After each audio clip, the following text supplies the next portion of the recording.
newspapers have for us this morning? Well, permit me to say this, the human rights situation generally in Cameroon remains very complicated. It remains very tense because very little or nothing is being done by the government to address some of the issues, which I keep saying that that is a major reason why the rate of human rights in the country keep increasing, because the government has not been doing enough to make sure that the silence or make the other perpetrators of such acts to be afraid. Because once something is done and nothing concrete is done to make sure that the perpetrator faces justice, the other person might be tempted to do the same thing next time, thinking that he might equally go free.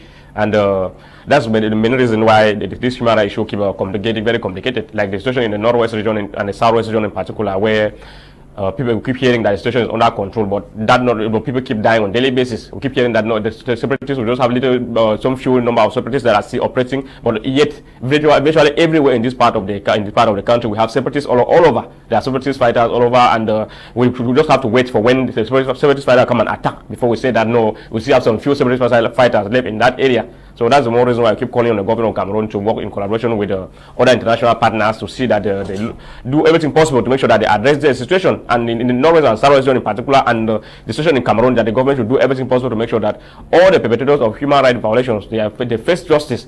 Because that's the only way for us to easily reduce human rights violations in the country. Even though we keep hearing of all kinds of things on daily basis, which would not be bad. It would not be a good thing for country, Cameroon. Okay, not be a good thing, but the Youth Day was celebrated in Cameroon just recently on that's the 58th, if I've gotten my statistic correctly, and the celebration turned out sour in some part of the country where bomb blasts were heard. Some grandstand had occupants chased away by separatist fighters. Of course, in Kumbu, we heard the Bishop of Kumbu condemning the act committed by separatist fighters. Was it a must for Youth Day to be celebrated in those areas where hostilities are still very much visible? Well, permit me, first of all, was it even right? Because we know wars have rules. These people violating the fundamental rights of the unarmed civilian, is it not also a crime? Yeah, permit me to say first of all here that we have condemned, I will continue to condemn all acts of barbarism or terrorist attack whatsoever be, or whatsoever they are terming it against civilians. Any act that is done, or any attack that is done against civilians is unacceptable, whatsoever be the motive. Because there can not be any, and there is never any justification for attacking unarmed civilians. Because if you are on war, you know those you are fighting with. You should target those you are fighting with and fight with them. Because attacking innocent children, like what happened in Donga Mantum there, is really unacceptable. That's why we keep praying even on the separatist fighters and the defense and security forces to take a lot of diligence while carrying out operation. When they are about to carry out any operation, they should do everything possible to make sure that civilian casualties is limited. That they target only those they are fighting with, that's the military. Because you see, with regard to the question you are asking, if it was necessary to celebrate this day in the northwest and south region, in those areas where hostilities are still ongoing. Well, the issue there is that in some places the government, since the government have been preaching to us that the situation is under control, they want to do everything possible to make sure. Sometimes some of the people who go at the march there or these schools, they do that out of duress. They are being forced by the authority in place to make sure that they march, or if they don't march, they'll face sanction from the authority. And in such a situation, some of them are left with no option than to go ahead and to satisfy the authority. And at the end, when something will happen, it will be these children or the teachers or the institution that will be at loss.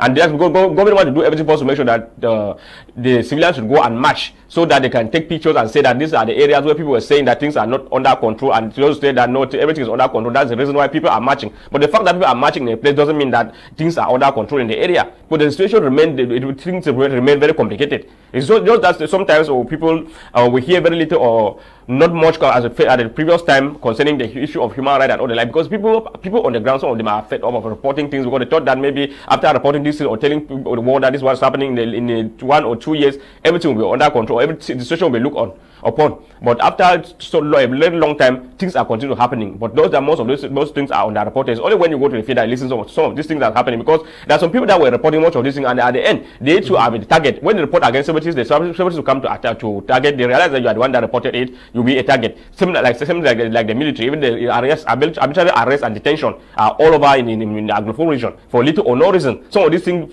some of the military who are there to make their money, they go ahead, they arrest people randomly to take money. We take you to the detention center, and then later on we come and give them bribe, and you are allowed to go. So it's really unacceptable. The situation there is very, very complicated, and as long as these things is not addressed in a proper way, our people will continue to suffer.